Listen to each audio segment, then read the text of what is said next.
Welcome dear student. आज हमने first year chemistry का chapter number 2 experimental techniques in chemistry के इम्पॉर्टेंट एमसीक्यूज और शॉर्ट क्वेश्चंस करेंगे।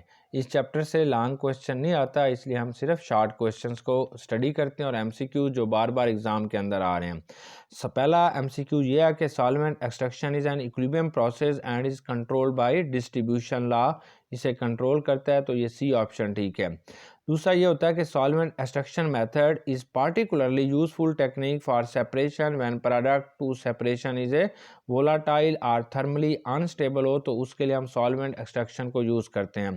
Number 3, the comparative rates at which solutes move in a paper chromatography depend upon its RF value. ये बहुत important MCQs है। During chromatography strip should be dipped into a solvent to the depth of 5 to 6 millimetre तक आपने उसके अंदर dip करना है। The drying agent used in desiccator is a जो इनमें से ड्राइंग एजेंट हम यूज़ कर रहे होते हैं वो बेरियम क्लोराइड नहीं होता, मैग्नीशियम क्लोराइड नहीं होता, सिर्फ कैल्शियम क्लोराइड होता है। Gooch crucible is made up of porcelain. Gooch crucible जो होती है वो प्रोसलिन से बनी होती है। Repeated extraction using small portion of solvent are more efficient. ये बी ऑप्शन ठीक है। In chromatography the stationary phase may be solid और लिक्विड। नेक्स्ट 99 जो है एमसीक्यूज आएगा। Direct conversion of solid into its vapour is called sublimation. 10 में आता है chromatography in which stationery phase is liquid is called partition chromatography. ये A option ठीक है। 11 में when hard saturated solution is cooled very rapidly we get premature crystallization of a substance. ये C option ठीक है। अब हम चैप्टर नंबर 2 के अंदर जो मोस्ट इम्पॉर्टेंट शॉर्ट क्वेश्चंस हैं अब हम उनको डिस्कस करते हैं। एनालिटिकल केमिस्ट्री क्या होती है, जो आम तौर पर किसी भी चीज़ के केमिकल और कंप्लीट करैक्टराइजेशन की बात कर रही होती है, उसे हम एनालिटिकल केमिस्ट्री कहते हैं। Separation and purification of compound के लिए आप कौन कौन से मेथड इस्तेमाल करते हैं, तो ये हमने लिखना है। प्योरीफिकेशन के लिए जो हम यूज़ करते हैं, मतलब आप किसी भी चीज़ के लिए जो है मुख्तलिफ़ तरीक़ों से आप उसे सेपरेट कर रहे होते हैं, जैसे सॉल्वेंट एक्सट्रैक्शन है, ये प्योरीफिकेशन है। सेपरेशन के लिए हम क्रोमेटोग्राफी यूज़ करते हैं एटसेट्रा, और सॉल्वेंट एक्सट्रैक्शन को भी यूज़ करते हैं, सब्लिमेशन को यूज़ करते हैं प्योरीफिकेशन के लिए, या फिल्ट्रेशन को यूज़ करते हैं प्योरीफिकेशन के लिए।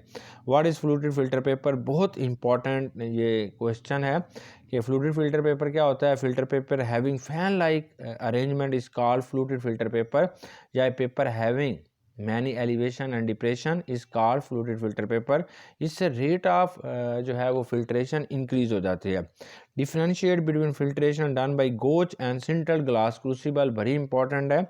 Right to main characteristics of solvent selected by for crystallization of a compound, ये भी हमने इसका जो है वो एक शॉर्ट क्वेश्चन करेंगे।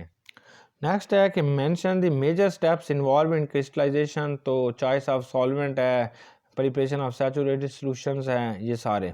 Right any 4 characteristics of an ideal solvent, ये हमने लिखने होंगे। Name 2 drying agent used in vacuum desiccator, P2O5 है, सिलिका जेल है, calcium chloride etcetera.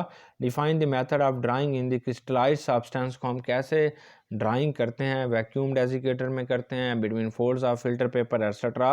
How coloured impurities are removed from a crystalline substance, जब substance को आपने चारकोल के साथ दोबारा जो है उसका सॉल्यूशंस बनाएंगे और फिर आप उसकी क्रिस्टलाइजेशन करेंगे, तो इम्प्योरिटीज़ के कलर भी यहाँ से चले जाते हैं। सब्लिमेशन क्या होते हैं, 2 सब्लिमेट्स के नाम लिखने हैं, जैसे अमोनियम क्लोराइड होता है, आयोडीन एटसेट्रा। डिस्ट्रीब्यूशन लॉ की डेफिनेशन लिखनी है। व्हाट इज़ डिस्ट्रीब्यूशन कोफिशिएंट क्या होगा, to which technique it is applied, ये सॉल्वेंट एक्सट्रैक्शन के लिए और आमतौर पर क्रोमेटोग्राफी के लिए हम यूज़ कर रहे होते हैं इसे। Write down 4 properties of a good solvent in a solvent extraction, differentiate between absorption and partition. Chromatography क्या होता है, यूजेस ऑफ क्रोमेटोग्राफी के यूजेस लिखने होते हैं। 2 इंपॉर्टेंट और भी शॉर्ट क्वेश्चन होते हैं कि व्हाट इज़ आरएफ वैल्यू, और लास्ट आता है why RF value is always less than 1। ये स्टूडेंट अगर आप इन शॉर्ट क्वेश्चंस को कर लेते हैं तो इंशाल्लाह एग्ज़ाम के अंदर आप इनसे पूरे नंबर लेंगे और आपके फाइनल एग्ज़ाम में से इन्हीं में से कोई एक शॉर्ट क्वेश्चन आएगा। बेस्ट विशेस, गुड लक, अल्लाह हाफिज़।